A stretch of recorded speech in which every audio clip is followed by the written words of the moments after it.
Cabinet मंत्री अनिल विज पहुंचे कुरुक्षेत्र। गीता मनीषी स्वामी ज्ञानानंद महाराज द्वारा आयोजित ध्यान साधना स्तर में लिया भाग। गीता जीवन का आधार है, ध्यान साधना भारत का गौरव है। जियो गीता संस्थान में इस गीता प्रवाह संगोष्ठी ध्यान साधना स्तर का आयोजन हुआ। कैबिनेट मंत्री अनिल विज ने गीता मंदिर में माथा भी टेका। कैबिनेट मंत्री अनिल विज ने कहा, आज विश्व ध्यान दिवस है। परम ज्ञान को पाने के लिए हमारे ऋषि मुनियों ने इसी रास्ते को अपनाया था और गीता मनीषी स्वामी ज्ञानानंद महाराज लगातार लोगों को ज्ञान मार्ग पर चलने के लिए प्रेरित करते हैं।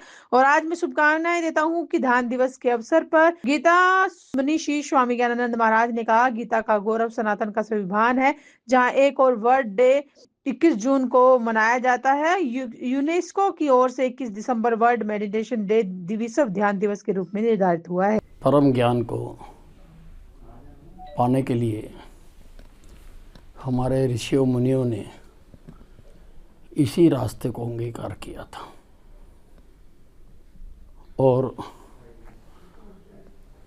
गीता मनीषी ज्ञानानंद जी लगातार लोगों को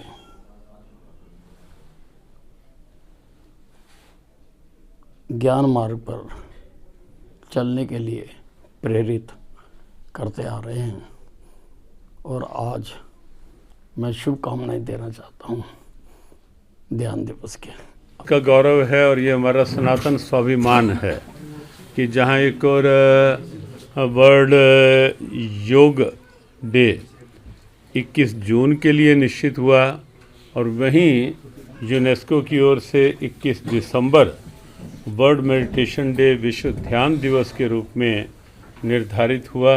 हमारे ऋषियों की एक प्राचीनतम दिव्य विधा, जहाँ से ऋषियों ने अंतरतम की गहराइयों में उतर करके सनातन की वह दिव्यता विश्व को दी। वसुधैव कुटुंबकम तक का संदेश देने वाली वो ध्यान ही था। ध्यान के पश्चात समाधि की अवस्था थी। ध्यान जीवन की ऊर्जा है, ध्यान जीवन का बल है, संबल है, आनंद है और ध्यान मानसिक शक्ति से लेकर थॉट पावर, विल पावर से लेकर विश्व बंधुत्व तक की सोच को साकार करने का सशक्त माध्यम है। ऐसी ध्यान की विधा को विश्व भर में विश्व ध्यान दिवस के रूप में मान्यता मिलना आज 21 दिसंबर है।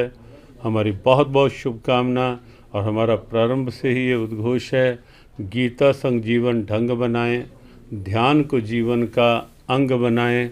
विश्व ध्यान दिवस की सबको बहुत बहुत शुभकामनाएं। गीता संगोष्ठी हुई है, कुछ निकल कर आया, चिंतन मंथन हुआ, यूनिवर्सिटी के वीसी भी हैं, एनआईटी के डायरेक्टर हैं। अथाह सागर है गीता, बहुत कुछ निकला है, बहुत कुछ निकलता रहेगा। पूर्णता कभी होने वाली नहीं है, जितना निकलेगा उससे और बहुत कुछ गीता में होगा। इसलिए हमारे प्रबुद्धजन, हमारे NIT university, Kurukshetra university, Ayush university, सभी के वाइस चांसलर्स यहाँ आए हैं और अनेक प्रबुद्धजन यहाँ आए हैं और मिलकर गीता प्रवाह के नाम से जो मासिक प्रबुद्ध गीता संगोष्ठी आज विधिवत प्रारंभ हुआ है और वर्ष 2026 में ये ऐसा प्रवाह है जिस माध्यम से कहीं मथनी चलेगी, नवनीत निकलेगा, कहीं बड़ी मथनी चलेगी तो सम्मंथन होगा तो अमृत निकलेगा।